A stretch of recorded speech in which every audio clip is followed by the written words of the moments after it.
अभी कुछ वर्ष पहले आपने सुना होगा कि वैज्ञानिकों ने एक यान सूर्य पर भेजा और उसकी सुरक्षा के लिए उसके आगे एक विशेष हीट शीट लगाई गई ताकि सूर्य का जो लाखों गुना जो टेम्परेचर है उसको वो जो यान है वो झेल सके। देखिए,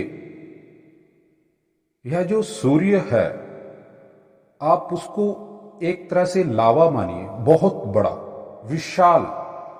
उसके सामने हमारा जो यान है वह क्या है? एक कण। अब उस धूल के कण के आगे शीट लगी हो, पीछे शीट लगी हो, चाहे कैसी भी उसकी सुरक्षा की गई हो, क्या आपको लगता है कि धूल का कण इतने विशाल पिंड के आगे बच सकता है?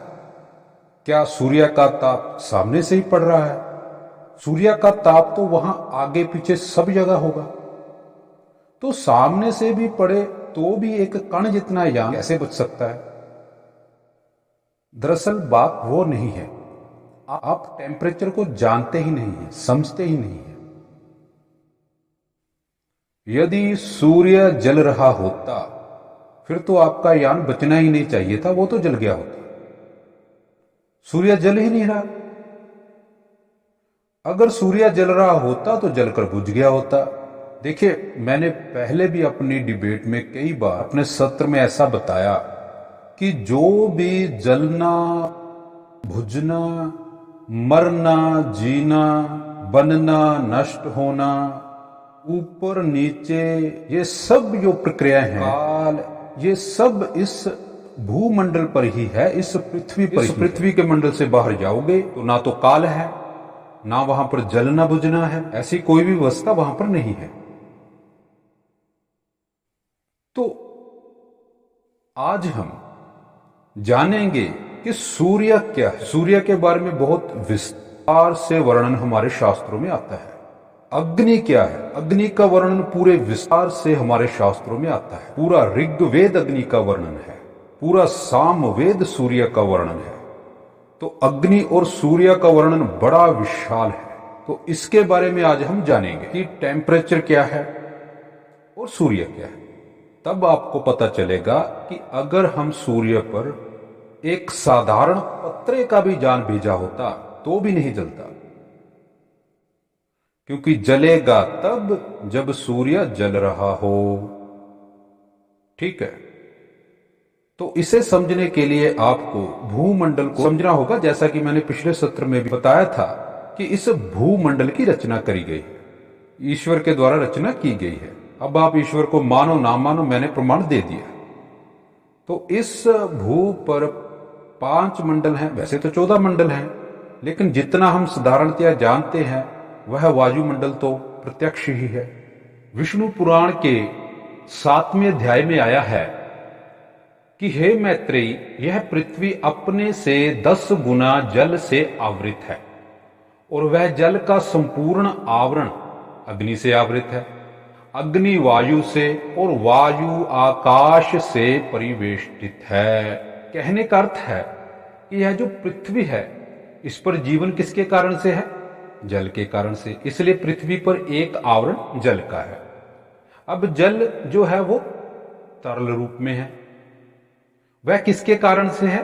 अग्नि के कारण से, ताप के कारण से। इसलिए जल के ऊपर जो एक आवरण है वह किसका है? अग्नि का है। इसी प्रकार अग्नि जो है उसमें ताप किसके कारण से है? वायु के कारण से।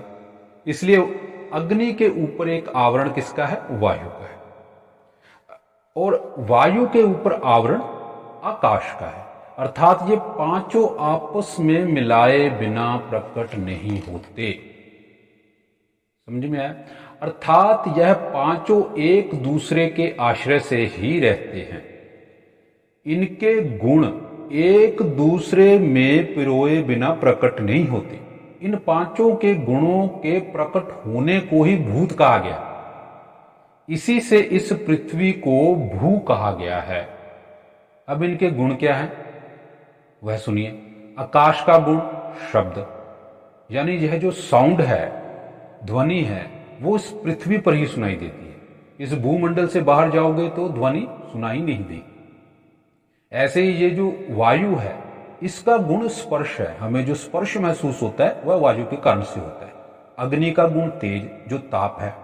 जल का गुण रस, और पृथ्वी का गुण गंध है, जो हमें स्मेल आती है। इन पांचों का अनुभव हमें इसी भूमंडल पर महसूस होता है। इस भूमंडल से बाहर जाओगे तो कहीं पर भी कोई भी गुण प्रकट नहीं होगा। अब जो ताप है, टेम्परेचर है, वह वायु के गुण स्पर्श के कारण से है। होता क्या है कि जब हम किसी चीज को पकड़ते हैं, तब उस चीज के और हमारे हाथ के बीच एक गैप रहता है। वह गैप वायु के कारण से होता है। उसके माध्यम से उस पदार्थ का टेम्परेचर हमारे हाथ तक पहुंचता है। अर्थात वायु के गुण स्पर्श के अनुभव से ही हमें ताप महसूस होता है। ऐसे ही जो पृथ्वी पर ताप है ना, वो सूर्य की किरणों में वायु के द्वारा भरे गए अपने गुण स्पर्श के कारण से होता है।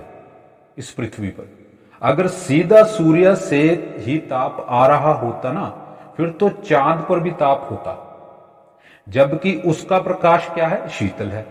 हमें उसके प्रकाश से पृथ्वी पर शीतलता का अनुभव होता है।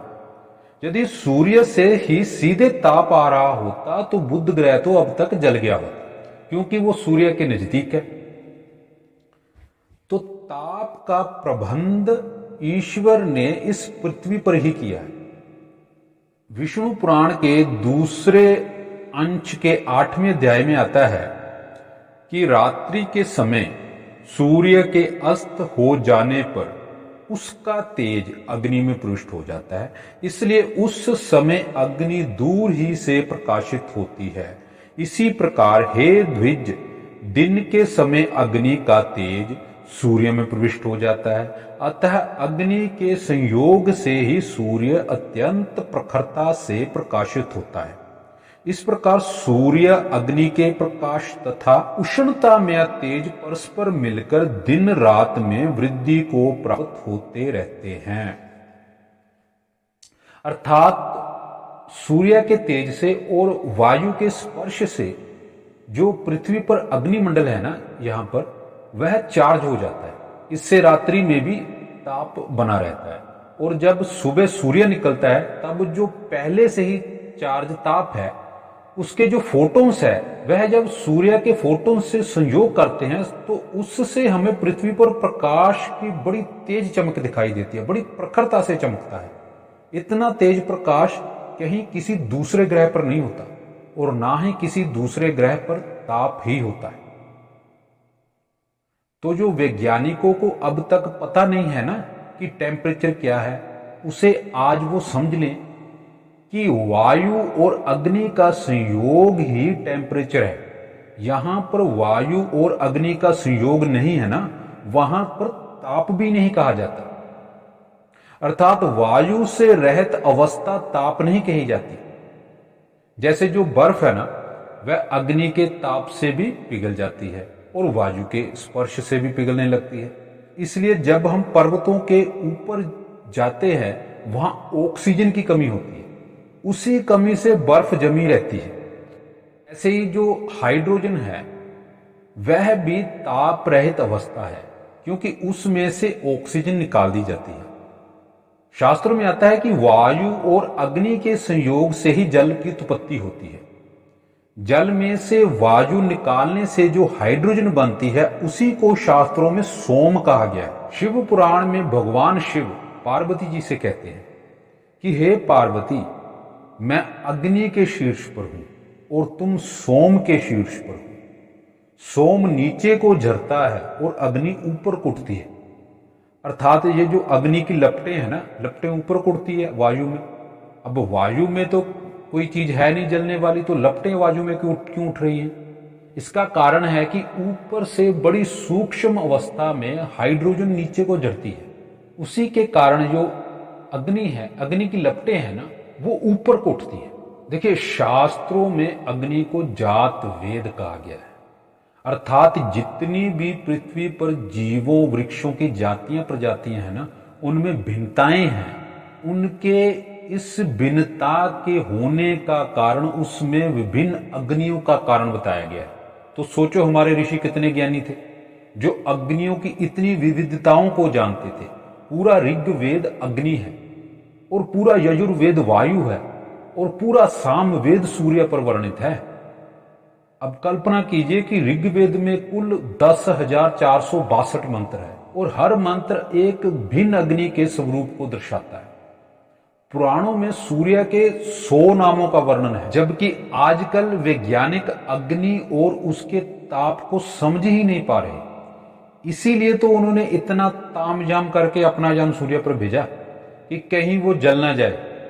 अरे भाई, जब सूर्य के पास स्थित बुध ग्रह अपना वायुमंडल ना होने के कारण से गर्म नहीं हो रहा, उल्टा वह -500 डिग्री तक ठंडा है, तो आपका भेजा यान कौन सा वायुमंडल साथ में लेकर गया जो सूर्य पर जल जाएगा? देखिए, सूर्य से आ रहे फोटॉन्स केवल यान से टकराकर निकलते जा रहे हैं, वह यान के मटेरियल से स्पर्शभूत नहीं हो रहे। सूर्य जल नहीं रहा क्योंकि सूर्य भूत नहीं है, अग्निभूत है, और वह इस भूमंडल पर ही है जो रची गई है। इसे ही भगवान विष्णु की माया कहा गया है। सूर्य माया नहीं है, सूर्य तो साक्षात भगवान कहा गया है।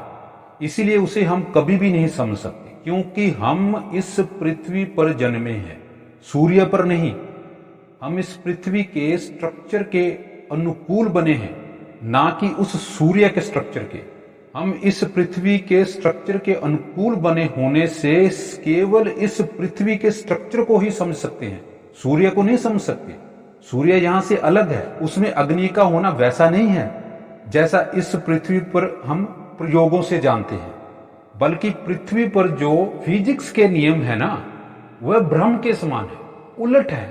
जबकि इस भूमंडल के बाहर जो नियम है वह सत्य है, स्पष्ट है, सीधे हैं, उसमें भ्रम नहीं है। इसी से सूर्य का केंद्र वैसा बिहेव नहीं कर रहा है जैसा हम पृथ्वी पर अपने प्रयोगों से समझते हैं। पृथ्वी पर प्रयोगों से अन्यथा होने पर हम उसे कभी नहीं समझ पाएंगे, क्योंकि हमारे लिए ऐसा होना दिमाग चकरा देने वाला है।